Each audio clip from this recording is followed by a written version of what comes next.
श्रुतौ राधिका कीर्तिरंतः स्वभावे, स्वभाव बन गया भगवत चर्चा सुनना। अब परिवर्तन हो रहा है भक्ति से। स्थूल शरीर की सारी क्रियाएं भागवतिक, सूक्ष्म शरीर का सारा चिंतन प्रभु का, और स्वभाव बन गया है प्रभु के नाम का जप करना, गुणों का श्रवण करना। और ज्ञान में तीनों शरीरों का त्याग, इनकी क्रियाओं का, इनकी वृत्तियों का, इनके चिंतन का दृष्टा भाव से, ये मैं नहीं हूं।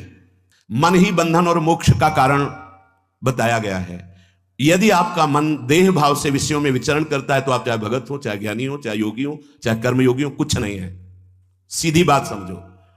मन जब अहम से, देह भाव से भोगों में विचरण करता है तो आत्मस्वरूप अकर्ता होकर के भी बंधन को प्राप्त हो रहा है, क्योंकि वो अपने को भूलकर अंतःकरण के अहम धर्म से युक्त हो गया है।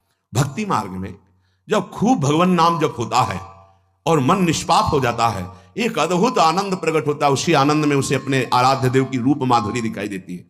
और जहां रूप माधुरी देखा तो मम दर्शन फल परम अनुपा जीवपा निज से स्वरूपा, वो अपने भाव देह को प्राप्त होकर अपने आराध्य देव की समीपता को प्राप्त हो जाता है।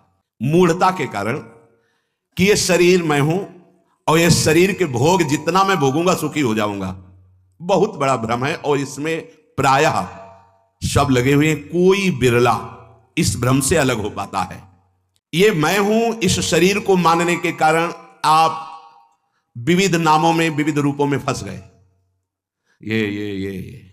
ये शरीर का अभिमान, इसी से आपको काम सताता है, क्रोध सताता है, लोभ सताता है, मोह सताता है, मद सताता है, मत्सर सताता है।